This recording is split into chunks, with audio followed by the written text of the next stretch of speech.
आज हमारे देश के किसान दिल्ली के बॉर्डर पे यहाँ पे आए हुए हैं।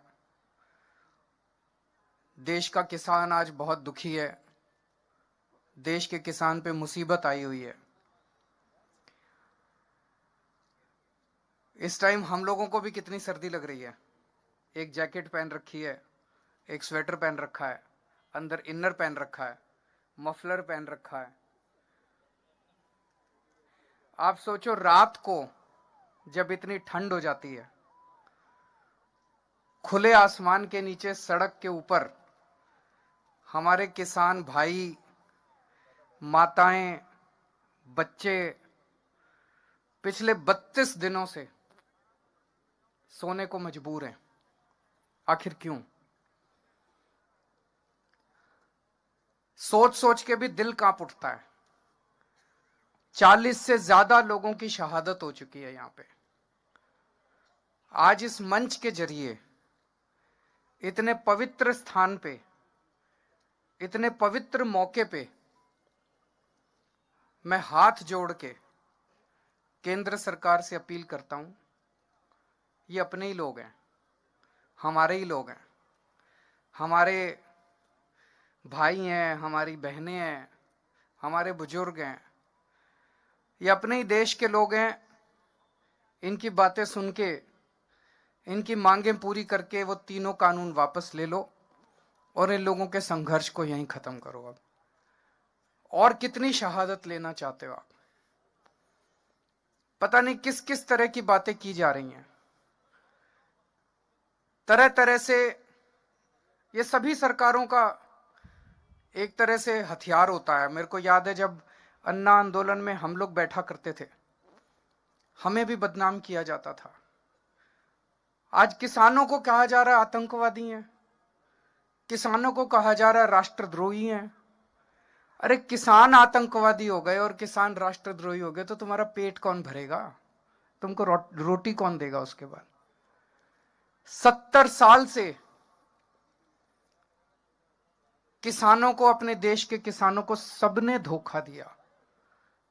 सारे नेताओं ने धोखा दिया, सारी पार्टियों ने धोखा दिया। किसानों ने केवल और केवल धोखा देखा है अभी तक। सारी पार्टियां कहती थी तुम्हारे लोन माफ करेंगे, किसी ने लोन माफ नहीं करे। सारी पार्टियां चुनाव के पहले कहती थी तुम्हारे बच्चों को नौकरी देंगे, किसी ने नौकरी नहीं दी। अब ये तीनों कानून लेके आए हैं। इन तीनों कानूनों के जरिए अब ये इनकी खेती भी छीनना चाहते हैं। किसान के पास खेती के अलावा तो कुछ होता नहीं है, उनकी खेती भी छीनना चाहते हैं। उनकी खेती भी उठा के बड़े बड़े 2-4 इनके पूंजीपति दोस्त हैं उनको देना चाहते हैं। अगर खेती भी चली गई किसान की तो फिर वो कहां जाएगा? और तो तुमने इनके लिए कुछ करा नहीं। खेती करता है बेचारा किसान, खेती भी चली गई तो किसान कहां जाएगा फिर? तो जितने किसान, आप सोच के देखो, इतनी ठंड में अपने घर के बुजुर्गों को और बच्चों को लेके जितने किसान बैठे हैं, वो अपने सर्वाइवल के लिए बैठे हैं। क्योंकि अब आर पार की लड़ाई बन गई है। जब खेती भी चली जाएगी और खेती पे बड़े बड़ी कंपनियों का अधिकार हो जाएगा तो किसान के पास कुछ भी नहीं बचेगा। तो अपनी खेती को बचाने के लिए बैठे हैं। अभी केंद्र सरकार ने, इन्होंने अपने सारे बड़े बड़े नेताओं को उतार दिया मैदान में। इन्होंने सारे मंत्री उतार दिए, सारे इनके मुख्यमंत्री उतार दिए। इन्होंने मैदान में आके भाषण दे रहे हैं, इस कानून से किसानों का फायदा है, इसके कारण।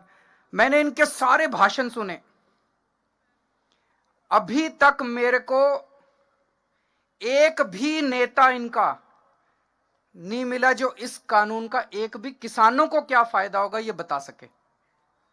आप भी सुन लेना गूगल पे जाके, यूट्यूब पे जाके। जितने ये बड़े बड़े नेता आते हैं सारे क्या कहते हैं? कहते हैं जी हम बताएंगे क्या फायदा होगा। बताओ जी। कहते हैं इससे आपकी जमीन नहीं जाएगी। तो ये कोई फायदा हुआ?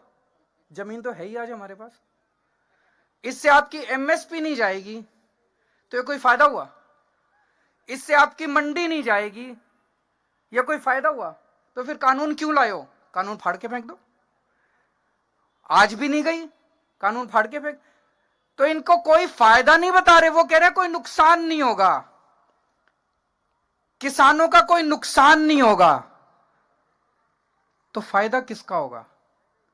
फायदा उनका होगा। ये साफ जाहिर है कि किसानों का कोई फायदा नहीं है। फिर एक फायदा बताते हैं ये, क्या फायदा? कहते हैं अब किसान मंडी के बाहर पूरे देश में कहीं भी अपनी फसल बेच सकता है।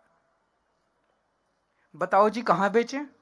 मैंने पूछा इनसे, मैंने कहा अभी बिहार में मंडी नहीं है, 800 रुपए क्विंटल बिक रहा है वहां पे फसल, तो आप यही बता दो 1850 एमएसपी है, 1850 से ज्यादा दाम पूरे देश में कहां बिक रहा है जहां हमारा बिहार और उत्तर प्रदेश का किसान जाके बेच ले?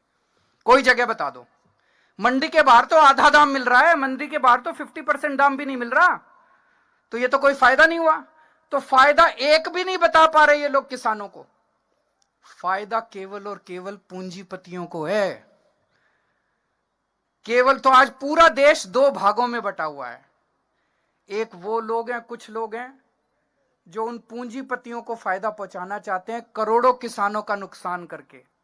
एक वो लोग हैं जो किसानों के साथ खड़े हैं, और 4-5 पूंजीपतियों को नुकसान हो जाए तो क्या फर्क पड़ता है? अगर करोड़ों किसानों का फायदा हो रहा है तो उसके साथ खड़ा है देश। एक ये आरोप लगा रहे हैं किसानों को गुमराह किया जा रहा है।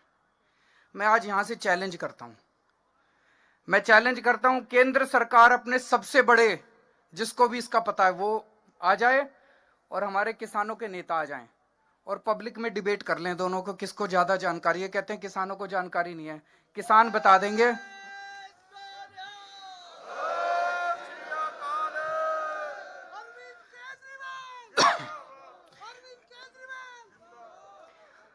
मैंने किसान जत्थेबंदियों के जितने नेता हैं, मैंने इनके भी सारे वीडियो सुने हैं।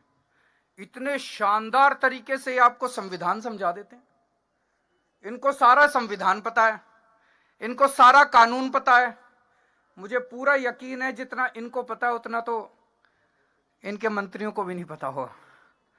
तो मैं आज चैलेंज करता हूं, एक बारी दूध का दूध पानी का पानी भी हो जाएगा, कि इनके जितने, जो भी इनके सबसे बड़े मंत्री हैं जिसको सबसे ज्यादा इसकी जानकारी है, वो आ जाएं और हमारे किसान नेता आ जाएं, और पूरे देश के सामने आमने सामने डिबेट हो जाए, पूरे देश को पता